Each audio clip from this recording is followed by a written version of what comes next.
नमस्कार दोस्तों, मेरे चैनल द एंशिएंट इको में आपका स्वागत है। आज हम बात करेंगे वेताल पंचविंशति के बारे में, जो भारत की एक कहानी के भीतर कहानियों और किंवदंतियों का एक संग्रह है। इसे विक्रम वेताल के नाम से भी जाना जाता है। यह मूल रूप से संस्कृत में लिखा गया था। आप लोगों ने बचपन से विक्रम और वेताल की कहानियां सुनी है। क्या आपने कभी सोचा है कि विक्रमादित्य कौन है? उन्हें दिगंबर या वावाचारी ने वेताल को पकड़ने के लिए क्यों कहा था? आज हम कुछ ऐसे सवालों के जवाब खोजेंगे जो हमें नहीं बताए गए। विक्रमादित्य प्राचीन उज्जैन के राजा थे। ऋषियों और उनकी प्रजा द्वारा उनका बहुत आदर किया जाता था। जब एक दिन एक तांत्रिक उनके दरबार में आया, एक ही प्रार्थना लेकर। उसे वेताल नामक एक आधुनिक पिशाच को पकड़ना था, जो एक पेड़ से उल्टा लटका रहता है और घने जंगल में शवों में निवास करता है और उन्हें जीवित करता है। राजा विक्रमादित्य को वेताल को तांत्रिक के पास लाने में कई कठिनाइयों का सामना करना पड़ता है। हर बार जब विक्रम वेताल को पकड़ने की कोशिश करते हैं तो वो एक कहानी सुनाता है जिसका अंत एक पहेली से होता है। यदि विक्रम प्रश्न का सही उत्तर नहीं दे पाते तो पिशाच कैद में रहने के लिए सहमत हो जाता है। यदि राजा उत्तर जानता है फिर भी चुप रहता है तो उसका सिर 1000 टुकड़ों में फट जाएगा।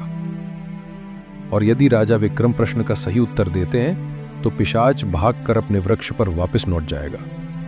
वो हर प्रश्न का उत्तर जानता है, इसलिए पिशाच को पकड़ने और छोड़ने का चक्र 25 बार चलता है। विक्रमादित्य द्वारा दिए गए सभी उत्तरों तथा धर्म और ज्ञान के प्रति उनके सद्गुणों के बाद वेताल संतुष्ट हो जाता है और स्वयं को तांत्रिक के पास ले जाने की अनुमति दे देता है। तांत्रिक के पास जाते हुए वेताल अपनी कहानी सुनाता है।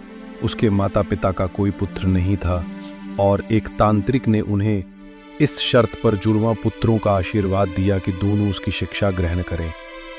वेताल को दुनिया की हर चीज सिखाई गई, लेकिन अक्सर उसके साथ बुरा व्यवहार किया गया, जबकि उसके भाई को बस वही सिखाया गया जो जरूरी था, लेकिन उसके साथ हमेशा अच्छा व्यवहार किया गया।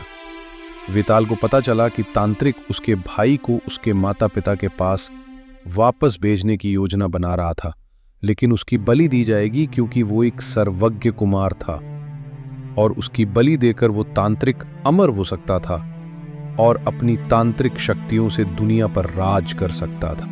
वेताल ये भी बताता है कि अब तांत्रिक की योजना विक्रम की बलि चढ़ाने की है, देवी के सामने झुकते ही उसका सिर काट देना। तांत्रिक तब वेताल पर नियंत्रण पाकर उसकी आत्मा की बलि चढ़ा सकता था, इस प्रकार अपनी दुष्ट महत्वाकांक्षा पूरी कर सकता था।